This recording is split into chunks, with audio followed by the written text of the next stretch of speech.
fact that he's presenting no jurisdiction over Northern Ireland. But the tendency is to sort of stay quiet about it after that. So he does continue during the war to complain about partition, complain about that Ireland's a small nation and the Allies are supposed to be defending small nations, yet you have Ireland's being partitioned and so on. But it's clear from the representatives, the British, the Canadian, the American representatives in Dublin, that he's making this statement really for form's sake. He has to be seen to be registering his disapproval for this, even though he knows that it's going to make no difference. And actually, it could be counterproductive in terms of American public opinion. Yeah. Now, there's some quite nuanced differences between the Catholic and nationalist response. Mm-hmm. So that's very much De Valera's position. What would have been the position of the Catholic Church archbishops and indeed Northern nationalists? Mm-hmm. And again, just the average sort of non-unionists in Northern Ireland. I think it's important not to overgeneralize about any response to the Americans. But what you have in Northern Ireland are representatives, particularly from Derry, complaining and endorsing De Valera's protest. One of the MPs, I think it was Maxwell, I think his name was, he compared the Americans in Northern Ireland to the Germans in Norway or the Germans in France, which is kind of absurd, really. But that's partly that exaggerated response, I think, is quite deliberate to advertise the supposed injustice of partition. He also says that we would throw the Americans out if we could, but we can't, so we're going to ignore them. So the political response of nationalism is largely to ignore the Americans. So they don't feature very much in the Derry Journal or the Irish News, very, very occasionally. So when, say, there's a court case involving an American, whereas with the Unionist papers, primarily the Northern Whig, the Belfast Telegraph, and the Newsletter, they're just full of good news stories about Americans doing good deeds and how well they get on with the local population. Now, as far as ordinary nationalists and Catholics are concerned, the response seems to have been broadly positive. We do have incidents where Americans are beaten up during the blackout, which is sometimes claimed by or attributed to the IRA. But for the most part, nationalists welcome the American troops. The Ministry of Information does a survey in June 1942, which talks about this, and actually they say the welcome has been just as they've been just as well welcomed by the nationalist population. They also find that there was more hostility where there were no Americans stationed, which is interesting. And we also need to bear in mind that they're often stationed west of the band, so they're often stationed in places with majority Catholic populations. So there is an intimacy there between the Americans and the nationalist population. Now, the Unionists do try and control the narrative. They do try and control hospitality. So this is largely a Unionist pursuit, and keeping Americans out of trouble. And now the trouble could be alcohol, it could be women, or it could be political. So they want to keep them away from those sorts of influences. You talk about the Unionist welcome. Mm-hmm. How did they welcome the first, say, 6,000? Effusively, I think it's enthusiastically. I think is the obvious answer to that. This also works on a number of levels. So as we already chatted about, it makes Northern Ireland really important in the war effort. So Northern Ireland's kind of front and centre now. There's not much else happening in the war at this point. Well, probably apart from Pearl Harbor, the invasion of Russia, but in Western Europe, there's not much happening. So this does make headlines. It is seen as fortifying partition. it is seen as fortifying Northern Ireland's place within the United Kingdom. But on a slightly more abstract level, this is the point where the war suddenly seems winnable. So the war has gone from being doomed, the Allied effort, or the British effort by this point, 1940s, doomed, to post Battle of Britain to, well, we might not lose. And this is the first point where it looks as if we might actually win this, now that we've got the strength of the Americans in on our side. The war suddenly looks winnable. So it is a boost for morale. Ordinary unionists welcome, and the government, it's already talked about, is absolutely delighted to have the Americans here, and pulls out all the stops to make them welcome, to set up hospitality committees, to give various buildings. So the plaza on Chichester Street becomes the main Red Cross headquarters for dances and sports and so on. So they're very keen to be seen as a good ally and a good host. And as I said, generally they do it pretty well. So what sort of background information would the GIs have had, when they arrived? What sort of advice would have been?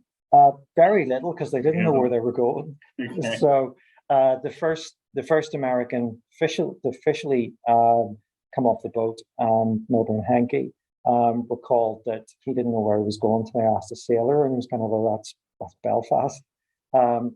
But what we see is that the Unionist press are there, and they're trying to get quotes about Irish neutrality. And most of the Americans are canny enough not to say anything. Mm-hmm. So they don't know where they're going, and so there isn't advice there. So for people who know a bit about this, is the GI Guide, which I think we have a clip, or not a clip from, but there it is. If you can see this, I note that this is on page 2, and the bottom 2 lines I think are really important. Right, this is all the GI Guide needs to say, really, is don't talk politics, don't argue religion. Now this actually is much later. This comes out in about October. Yeah. So there's informal advice. There's also Stars and Stripes, the newspaper. Now it's late 1943 was the Belfast edition, but at this point it's a London edition, and it sort of provides advice, and lots of it is kind of tourist advice, things, places to go, and things to do. Yeah. So is it fair to say they were being quite an exotic attraction to the local population? Yeah, there is the sense that they were all movie stars, yeah, and they'd all just stepped off the silver screen. They had better teeth, their uniforms were better, and they just seemed to lighten the gloom of the war. And then bear in mind that we're less than a year out of the Blitz on Belfast. So they do bring a positivity with them. But they bring lots of other things as well. And there's obviously the cliche of them being overpaid and oversexed and over here, which is certainly the case in Northern Ireland. And they also bring criminality, they bring racism, they bring drunkenness. They don't appear to be able to hold their drink. People give them potshing with inevitable consequences, to the extent that there are memos about that. I think this brochure actually says stay away from potshing. It's moonshine whiskey made out of potatoes, so it's dynamite. So stay well away from it. So how was this bad behaviour reported? The press tended not to report anything unless it was there were several murders which they couldn't get away from not reporting. But for the most part, it was downplayed. But it was a big problem, and this added impetus to try and get hospitality set up.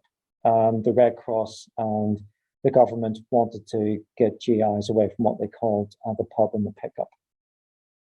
So if you had set up dances or you set up basketball leagues or baseball leagues, then you're giving them wholesome distractions, and in the hope that that would lessen criminality. And it seemed bad for morale, bad for the war effort, bad for Anglo-American relations. Yeah. Well, what about women? So they would have brought their own religion with them. So many of them would be practicing Catholics, and yeah. So would they get involved in the local churches, or did they seem to? The Catholic Church was kind of, as with other elements of nationalism, was it kind of for the most part said nothing, and it ministered to American Catholics' needs. So Bishop Neil Farren, who was the Archbishop or Bishop of Derry, he is the minister. He's as a role as the chaplain of the American forces, and he conducts mass. Actually, they converted missing huts from one of the bases. He celebrates mass. American chaplains become involved. They do novena devotions in Clonard and West Belfast. I think 10 or 20,000 people come along to that. And even Archbishop Joseph McCrory, who is incredibly hostile to partition and to the American presence, he celebrates Mass in St. Patrick's Cathedral in Armagh with American soldiers. So they are there to minister to the needs of the Americans. And it does, in some occasions, it does create a little bit of suspicion in Thormont. Someone writes the Prime Minister complaining about a priest in Newton Butler in County Fermanagh plying the Americans with whiskey and trying to sort of introduce them to Irish republicanism, and this should be stopped. And, this sort of suspicion about the motivations of Catholics by the Stormont establishment.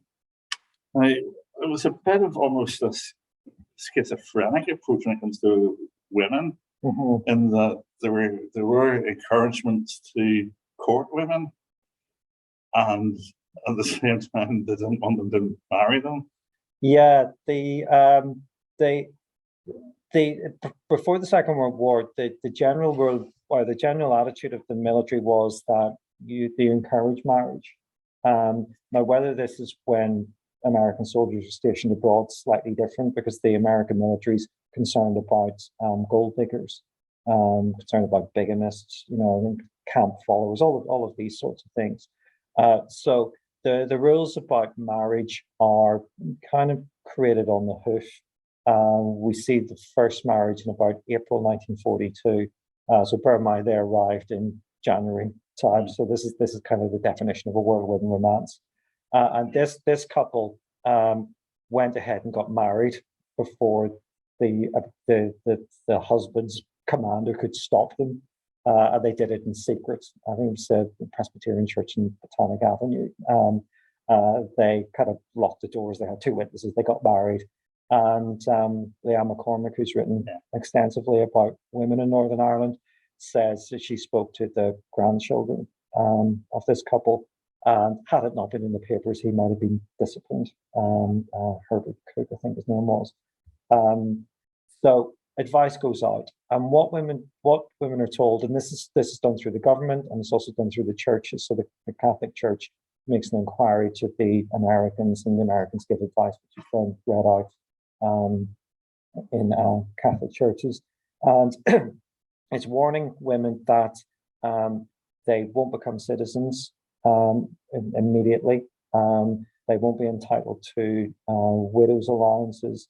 Their husbands could be deployed at any moment, and everything is set up to dissuade marriages between Americans and local women.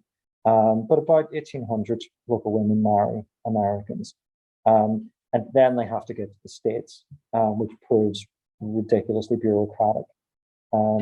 It gets so bad, and it's one of my favorite stories that comes out of this, is that in January 1946, 100 war brides basically occupy the US consulate, which would have been quite close to the City Hall, and they demand transport to the States to be with their husbands. And the consul gets his finger out and actually facilitates this, and a number of boats take these women to the States. But they were becoming quite militant about it.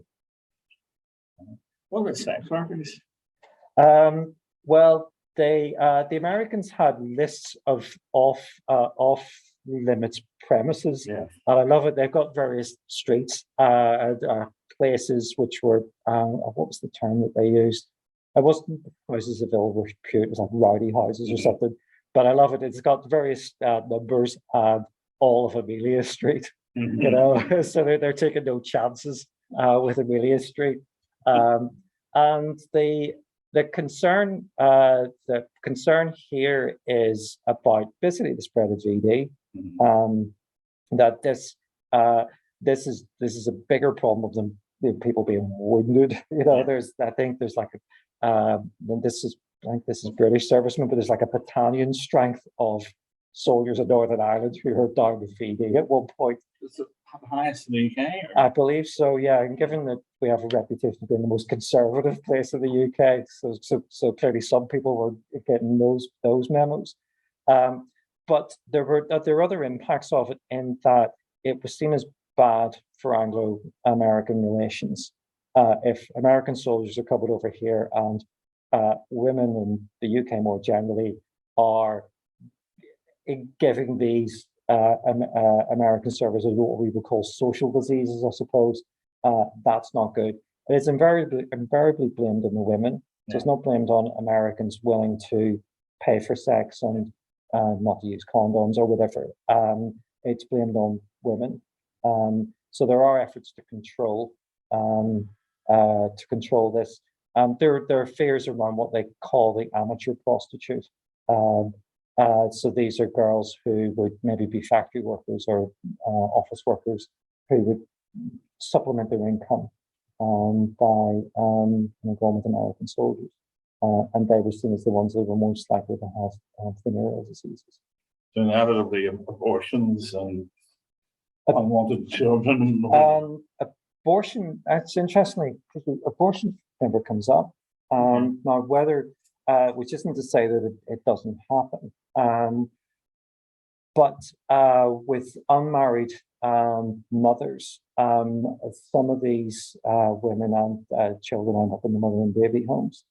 And the recent report, again, Leanne McCormick was involved in, it comes out about a year ago, and there are a few references to women who'd had children by Americans. Either they've been deserted or they've been victims of rape. So these things do happen. Now, some of the units were actually African American units. Yep. And I can. Any idea what the size of them? It's difficult to say because the units didn't necessarily come over in their entirety. So we know that there are companies, say, of quartermaster units, which Black soldiers tended to be in. The highest figure I reckon is maybe 12,000. The minimum is maybe 6,000 over the course of the 2 years. But they certainly made an impact. They are stationed all over Northern Ireland, quite a few in Tyrone. And they, generally speaking, seem to have been made very welcome.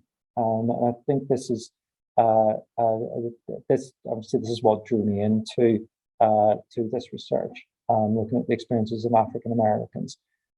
There's an anecdote I picked up, and this is in the book. It's in one of the articles I did, and it's a bunch of African American GIs. They see a sign at a hall in Westbrook, and it says "Dance for the Black Men."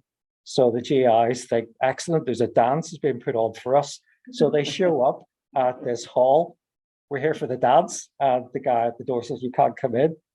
And I go, well, why? It says dance for the black men. Yeah, I'm sorry, you can't come in. So they think that the whites have come here and they've imported Jim Crow racism. And then they realize, obviously, it's the royal black receptaries having a dance, and that's why they're not allowed in. So there's stories like that. It's not all positive. There's a letter here, you won't be able to read it, but the handwritten letter was written by a black GI. He wrote to Stormont about his experiences. He was based in Carrick, and he said Carrick was great. The home was really lovely in Carrick, but in Antrim, some of the bars were segregated. In Belfast, they got racial abuse, both from civilians, from British soldiers.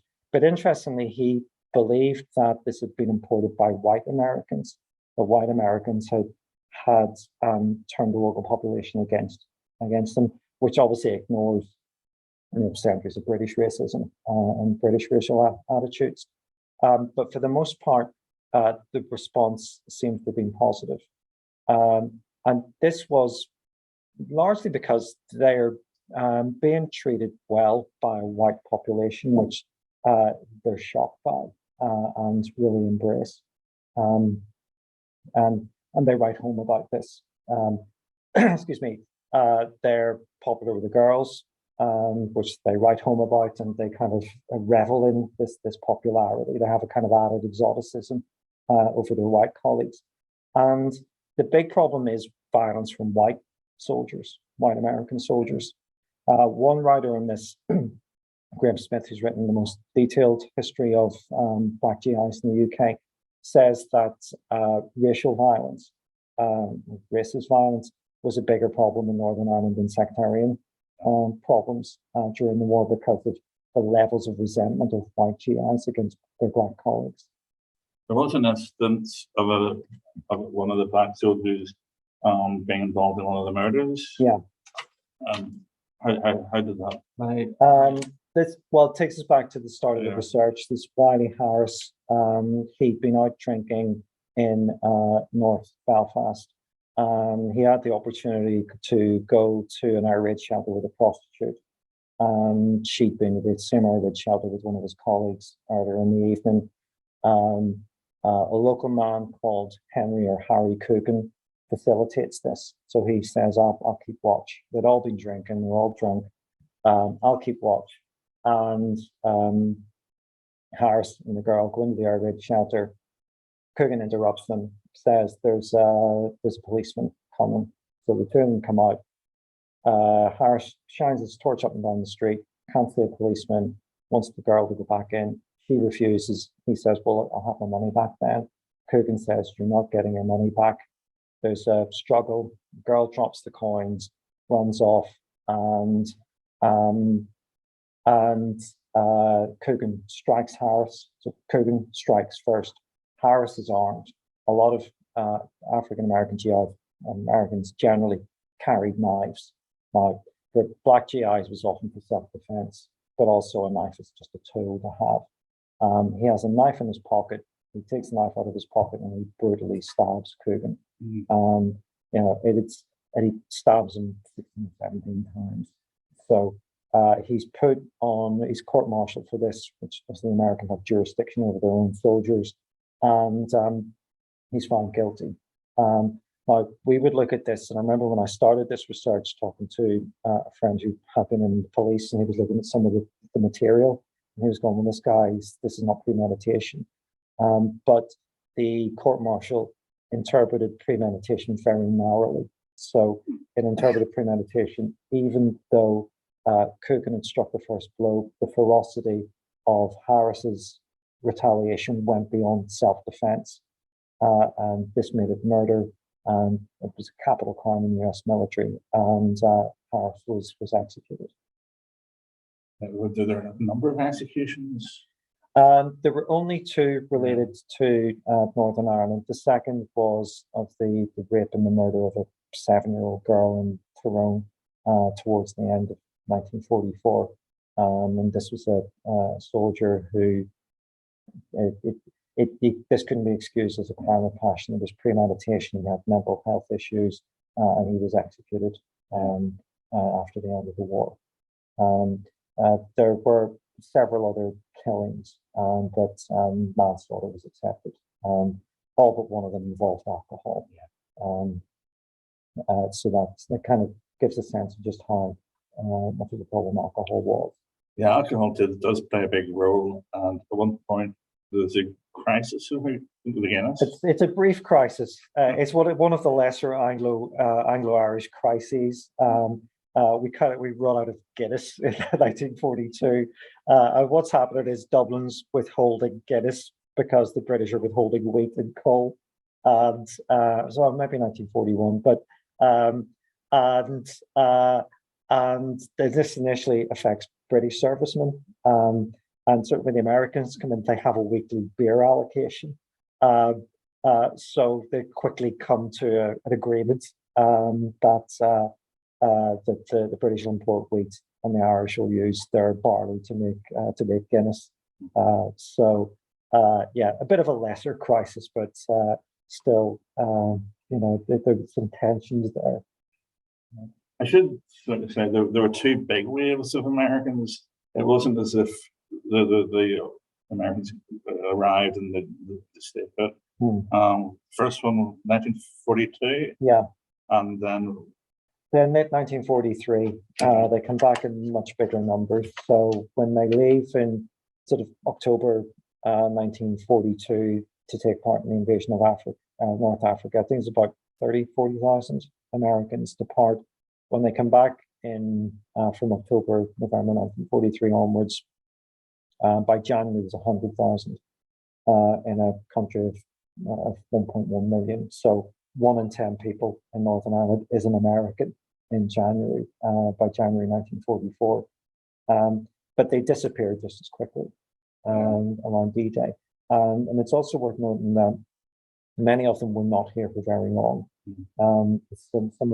Some stay here and train, others are kind of transiting through to the south coast of England. But they are here in huge numbers by early 1944.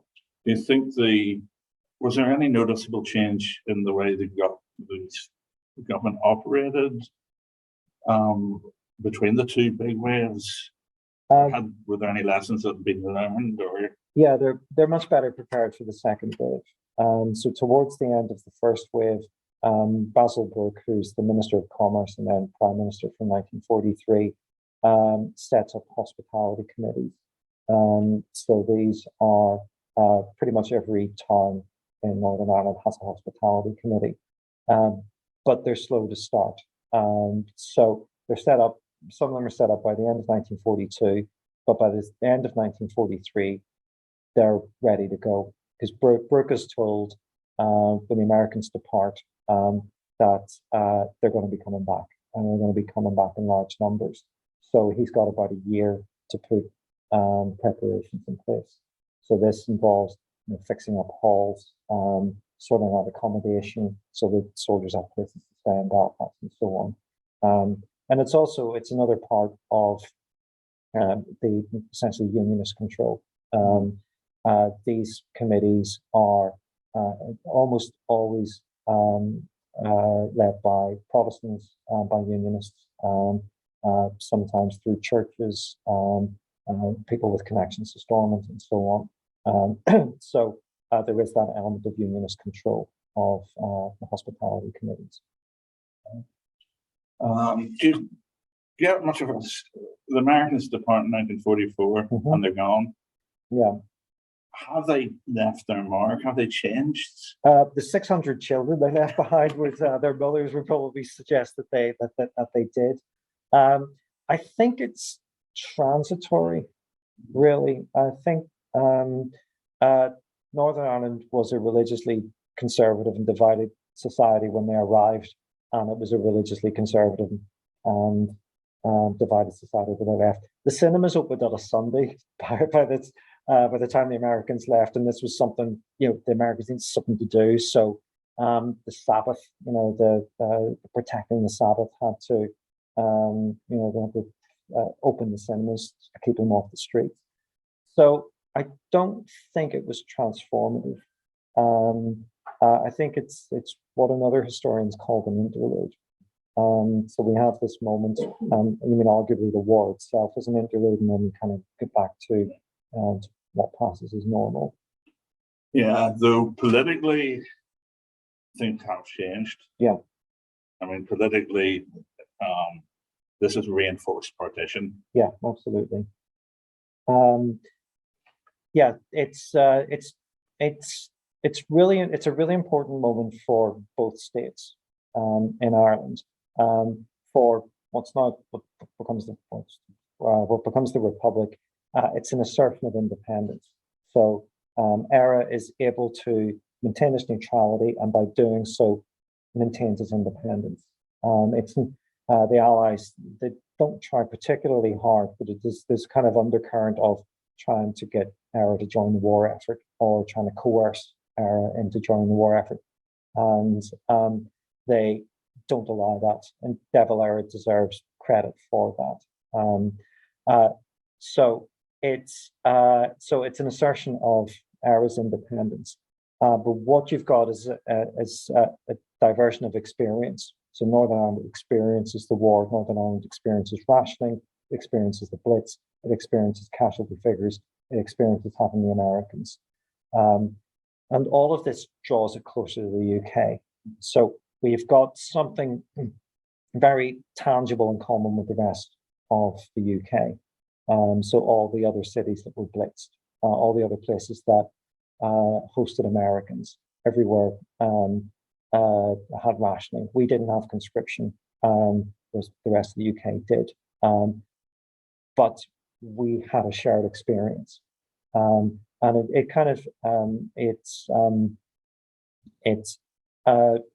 it makes partition even more concrete than it already was. It ensures unionist domination, partly because nationalists ignored the Americans. Politically, they're ambivalent about the war, and they kind of don't play a part in creating the narrative around the war. It becomes a unionist narrative in many ways, but it does represent a major divergence between the two states. You mentioned conscription. I should have said it earlier. There was no conscription in Northern Ireland. There were some professional soldiers, obviously, fighting in the various arenas in the war. That would have left a lot of able-bodied men in Northern Ireland. How did USGIs feel about that? There was a degree of resentment that you had all these able-bodied young men not doing their bit, and the US consul reports this from time to time, that recruitment isn't what Stormont wanted. So there's a kind of surge at the start of the war, and then it's not great for the rest of the war. And I think ultimately similar numbers of people from ERA volunteer as from Northern Ireland. And there's also a sense that the consul reports that Northern Ireland's not pulling its weight. So Northern Ireland has more strikes than anywhere else in the UK during the war. So you have this level of industrial unrest that does happen elsewhere, but not to the same extent that we have here. So there is that kind of paradox, which the consul and certainly nationalists notice as well. That for all unionists, unionism's declarations of loyalty, it doesn't extend to volunteering in great numbers to go and defend the empire. Yeah. Now, in your book, one chapter is dedicated to a single individual, and that's David Gray, not the singer. No. Why does David Gray get such an important billing? Well, Gray is the US minister in Dublin, so countries don't have ambassadors in Dublin until 1949, 1950. They have ministers, or in the case of the UK, they have a representative, but he is in effect the ambassador. And he arrives, he's a fascinating character, and he arrives as minister at short notice. He is the uncle of Franklin Roosevelt's wife. That's how he gets the job. So he's got no diplomatic experience. And he's got all these ideas about what he's going to do. So he thinks his job is to end partition. And I kind of read this, and it reads like those like 1980s films where an American comes over and kind of shows the British how square they are. All they have to do is kind of listen to rock and roll or whatever, and he's going to sort it out. So David Gray is going to come over and he's going to sort out the Irish question. After 700 years, David Gray is going to sort it out for us. Now, what he realizes is that De Valera is not going to sacrifice neutrality for anything. And De Valera tells nationalist representatives in Northern Ireland that they're on their own. The independence of Éire is more important than what he would call the reintegration of the national territory. So Gray realizes quite quickly that De Valera is not going to compromise on this. He's not going to join in the war on the Allied side, and that he's not going to cooperate publicly with the Allied war effort. And this infuriates Gray. Now, Gray is seen by a lot of the historiography around De Valera as being an amateur, being vindictive. And he sees a lot of these things, but he's also the one person in Dublin who will contradict De Valera. He's the one person who will ask the Dublin political establishment, what are you going to do with all these Protestants in Northern Ireland? And none of them can give him an answer of what's going to happen. He alleges at one point that, and this, I'm not sure that this is necessarily true, but he says that one of the solutions De Valera offered was a swapping of populations. So swap the Unionist population of Northern Ireland for the Irish immigrant population of the UK, which is just a terrible, terrible idea. And he sees what he views as the hypocrisies of De Valera and Irish neutrality. He talks about the fact that that Éire relies upon British coal, relies upon the Royal Navy to protect supplies coming in. If the Germans attack, the British will come and help them, the Americans come and help them. So he sees that he sees a degree of ingratitude. That's his perception of it. But what he's also worried about is a post-war anti-partition campaign in the States. And he doesn't want the Irish question infecting American politics. Now, this actually, with Gray's concerned, this goes back to the First World War, where the Americans obviously don't join the League of Nations. And he puts this down partially, and here he has a point, to the Irish-American lobby. So this is going on at the same time as the Anglo-Irish War. And he doesn't want this to happen after the Second World War. So what he wants to do is discredit De Valera during the Second World War by giving De Valera the opportunity to help the Allies, which he knows that he won't take, and then he can say, well, look, this is what this guy's done. He's not interested in helping us. And he makes the point that, Northern Ireland does do this, and this culminates in what's called the American Note in February 1944, which precipitates a diplomatic crisis between the Americans and Éire. And Gray's point is to stop De Valera meddling in American politics and to stop the Irish-American lobby having too much influence. Now, after the war, he stays in touch with Stormont officials, and he writes this massive book. He writes several books, but the final one's 300,000 words long. You think my book's long? So look at Gray's Gray's book.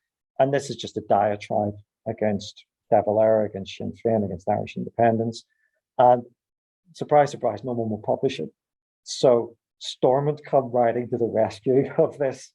And they say, well, look, give it to us. We'll edit it. We'll get you 1,000 copies of it. We'll buy 1,000 copies of it. We'll get you a publisher. Just don't tell anyone we were involved in it. Because they wanted as a way of discrediting the Republic in relation to the war. But Gray refuses to edit it. And it just lies in archives until, I'm not the first historian to look at it, but it lies in various archives in its complete, rambling wonderfulness. So it's never published. but he does stay in touch with the British minister in Dublin, plus various Stormont officials in the years after the war. Let's maybe look at some of the sources. I mean, there's the three big Belfast dailies. Four. Sorry, on. The four big Belfast dailies are predominantly being propaganda vehicles. Whereas obviously the Irish News and the Derry papers take a very different approach. Does that cause any problems, and how you go about your research? I think you just need to be aware of it, because it's clear that the Belfast papers, particularly the Telegraph and the Newsletter, are closely linked with Stormont. You know, the owners of the Newsletter are the Hendersons, and the Governor of Northern Ireland's private secretary is Oscar Henderson. The impact that has goes beyond them simply being an adjunct of Stormont. They get to know the US consuls really well. So the official American representative is kind of gets embedded in Unionist political culture in Northern Ireland. He has great links with the newspapers, great links at Stormont, and I think this is reflected in a lot of the reports that he sends out. Now he is critical, as we talked about. He's critical of strikes. He's critical of the Unionist government. You know, he recognises that it's been in power for 20 years, and pretty much the same ministers are in power in 1941 as were in power in 1921. He recognises discrimination against Catholics and so on. But he is part of that, to a degree, he's part of that sort of Unionist narrative about the war.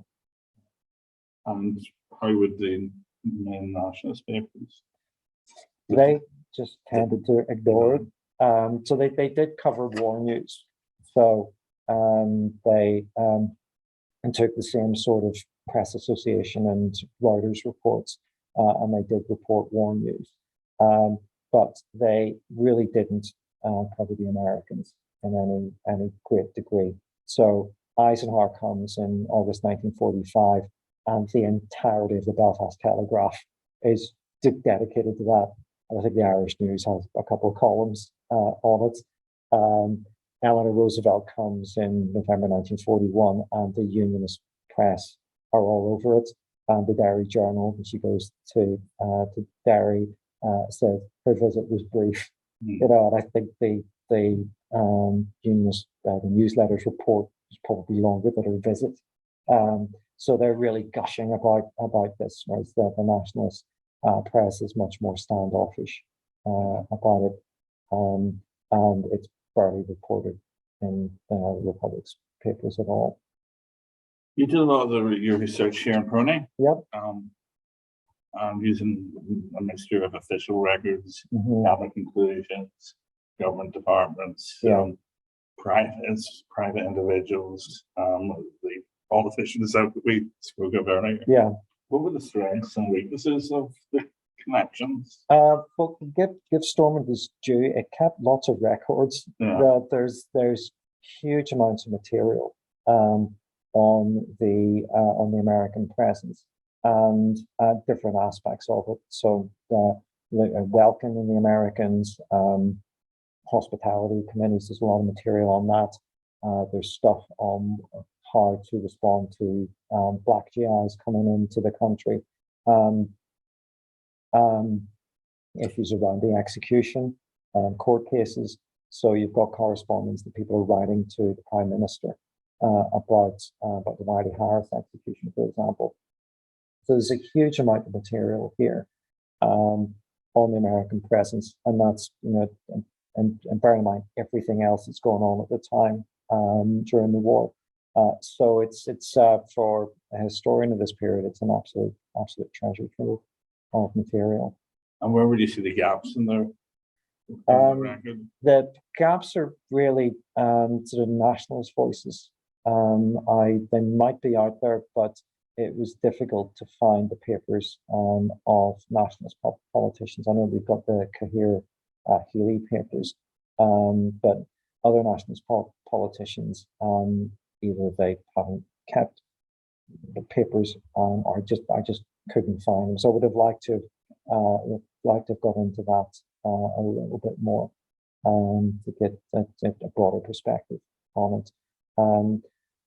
But they're pretty comprehensive materials that are held here. And you also did research in America? Yeah, I spent a lot of time at the National Archives in Washington, D.C. So that enabled me to see it from the other side of the Atlantic. So military records, consular records were really useful, broader diplomatic records, because the US consulate was not necessarily well informed. So I've been able to look at it from a kind of State Department level. So the discussions that are going on over the heads of Stormont and over the head of the consul in Belfast.